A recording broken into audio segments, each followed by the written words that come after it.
দেখুন কতটা সুন্দর তৈরি হয়েছে। আমি একদম আপনাদের কাছ থেকে দেখিয়ে দিচ্ছি। দেখুন, এটা কিন্তু আমার নিজের তৈরি করা ইনোটা। দুটো গ্লাসই আমি পাশাপাশি রেখে দিয়েছি। দেখুন, এটা আমি বাজার থেকে কিনে নিয়ে এসেছি। একটা অন্য রকমের কাচের গ্লাস নিয়েছি বোঝার সুবিধার জন্য, আর এটা আমি নিজে তৈরি করেছি। দেখুন।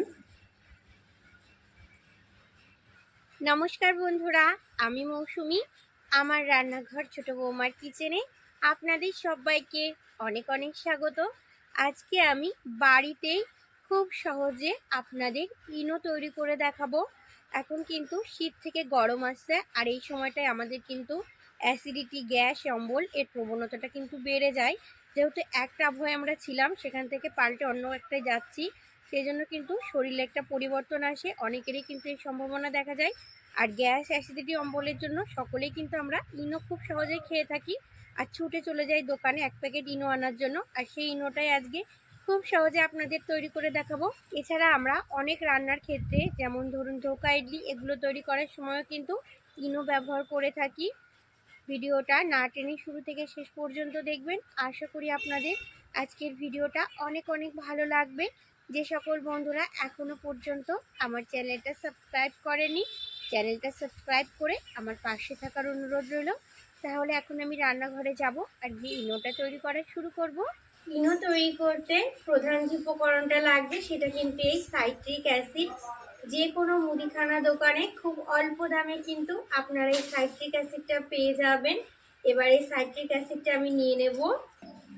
দেখুন, সাইট্রিক অ্যাসিডটা কিন্তু এইরকম দেখতে হয়, একটু বড় দানা, চিনির যে বড় দানাটা সেই রকমই কিন্তু দেখতে। দেখুন, এই দেখুন,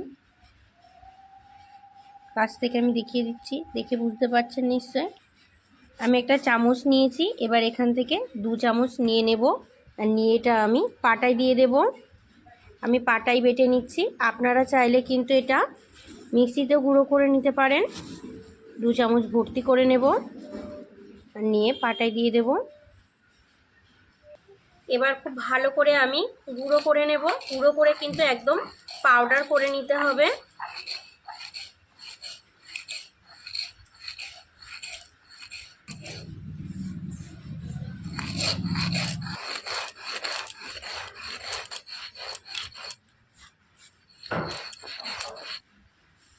দেখুন, আমি খুব সুন্দর করে গুঁড়ো করে নিয়েছি, একদম কিন্তু পাউডার হয়ে গেছে। এরকম পাউডার করেই কিন্তু গুঁড়ো করে নিতে হবে। বেটে নেওয়া সাইট্রিক অ্যাসিডটা একটা বাটির ভেতরে আমি নিয়ে নিচ্ছি।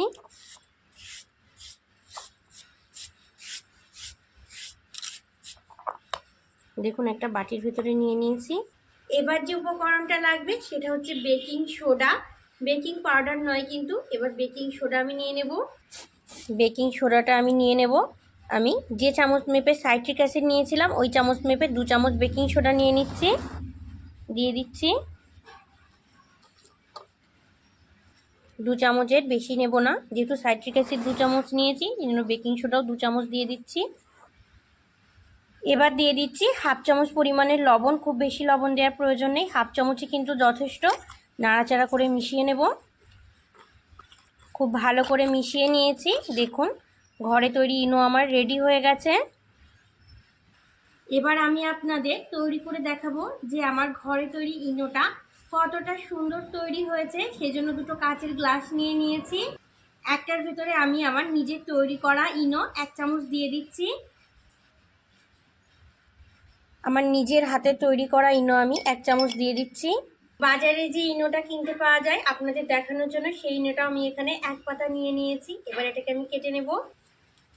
এটাকে আমি এবার কেটে নিচ্ছি। অন্য গ্লাসটার মধ্যে আমি বাজারে কেনা ইনোটা দিয়ে দিচ্ছি। এবার এখানে দুটো গ্লাসে আমি নর্মাল জল নিয়ে নিয়েছি, দুটো গ্লাসে আমি একসঙ্গে দিয়ে দেব। প্রথমে আমি আমার নিজের তৈরি করা ইনোর মধ্যে জল দিচ্ছি, তাহলে আপনাদের বুঝতে সুবিধা হবে। দেখুন,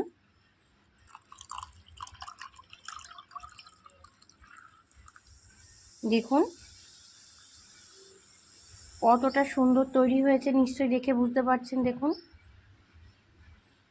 দেখুন কতটা সুন্দর তৈরি হয়েছে। আমি একদম আপনাদের কাছ থেকে দেখিয়ে দিচ্ছি। দেখুন, এটা কিন্তু আমার নিজের তৈরি করা ইনোটা। এবার বাজার থেকে যে ইনোটা কিনে এনেছি সেটার ভেতরে জল দিয়ে দিচ্ছি। দেখুন,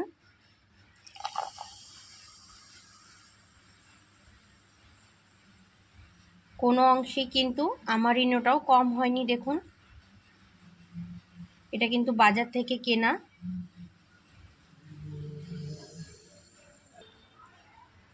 দেখুন, এটাকেও কাছ থেকে দেখিয়ে দিচ্ছি। বিভিন্ন ফ্লেভার দিয়ে তৈরি করা থাকে, সেই জন্য রঙটা একটু অন্যরকম এসেছে।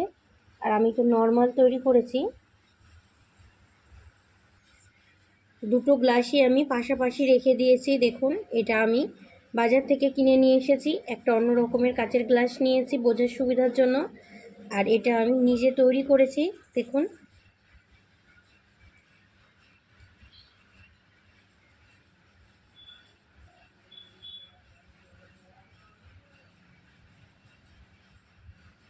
কতটা মজার, কতটা সুন্দর তৈরি হয়েছে। দেখুন, তৈরি করে নেওয়া ইনোটা এরকম একটা ঢাকনাযুক্ত কাচের জারের মধ্যে ভরে রাখলে কিন্তু 5-6 মাস খুবই ভালো থাকবে। এরকম কাচের জারের মধ্যে আপনারা তৈরি করে রেখে দেবেন, একদমই কিন্তু নষ্ট হবে না। আমার আজকে তৈরি ইনোর ভিডিওটা ভালো লেগে থাকলে অবশ্যই ছোট্ট একটা কমেন্টে জানাবেন। ভালো থাকবেন আপনারা সবাই, সুস্থ থাকবেন। আজ এই পর্যন্তই, টাটা।